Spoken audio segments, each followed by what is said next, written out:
মিষ্টি ক্ল্যাম্পে সমস্ত ভিউয়ার্সদের আমার চ্যানেলে স্বাগত জানিয়ে আমি চন্দ্রিমা হাজির হয়েছি শীতের মটরশুঁটি দিয়ে আলু ফুলকপির একটা ভিন্ন স্বাদের রেসিপি নিয়ে।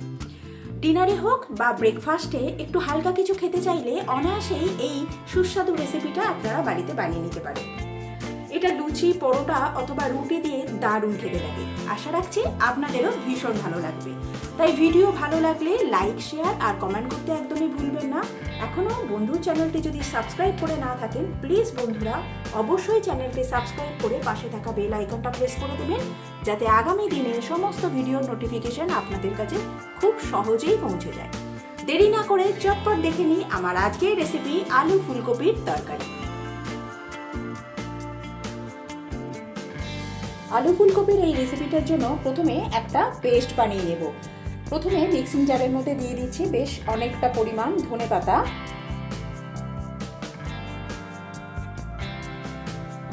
এবার দিয়ে দিচ্ছি আদা কুচি, সেই সাথে দুটো কাঁচা লঙ্কা। সামান্য পরিমাণ জল অ্যাড করে এর একটা মিহি পেস্ট বানিয়ে নেব। রান্নাটা করার জন্য আমি কড়ার মধ্যে দিয়ে দিচ্ছি প্রথমে সাদা তেল।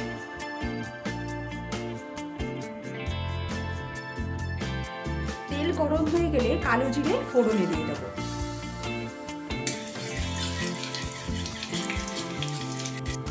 ফোড়নটা ভেজে নেওয়া হয়ে গেলে এর মধ্যে আমি ছোট টুকরো করে কেটে রাখা বেশ কিছু ফুলকপি অ্যাড করে দিচ্ছি।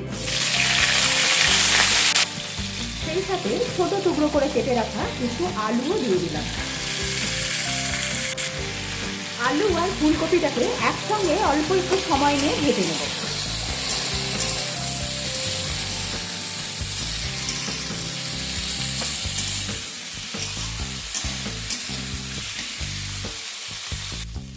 আলু আর ফুলকপির গায়ে যখন হালকা রং ধরতে শুরু করবে, সেই সময় এতে আমি একটা ছোট সাইজের টমেটো, একটু বড় বড় টুকরো করে কেটে নেওয়া আছে টমেটোটা অ্যাড করে দিলাম।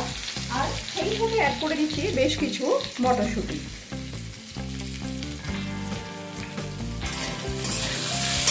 এবার এর মধ্যে দিয়ে দিচ্ছি পরিমাণ মতো নুন।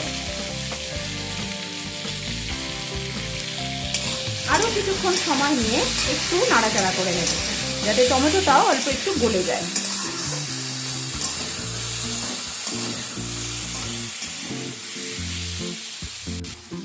টমেটো অল্প গলে গলে গেছে, এই সময় এর মধ্যে আমি ছিঁড়ে রাখা 4টে কাঁচা লঙ্কা অ্যাড করে দিলাম। এবার দিয়ে দেবো প্রথমে যে ধনেপাতা, কাঁচা লঙ্কা আর আদার পেস্টটা তৈরি করেছিলাম, সেই পেস্টটা।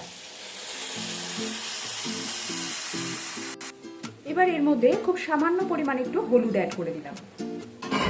অল্প কিছু সময় নিয়ে এটাকেও একটু নাড়াচাড়া করে নেব।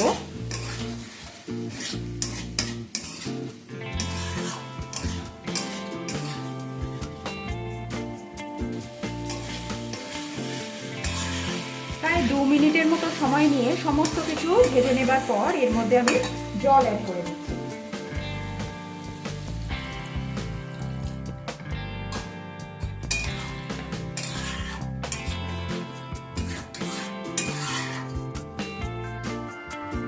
এবার জলের আন্দাজে সামান্য পরিমাণ নুন দিয়ে দিলাম।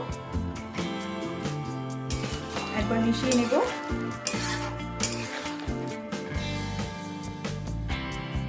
এবার এটাকে চাপা দিয়ে রান্না করে নেব।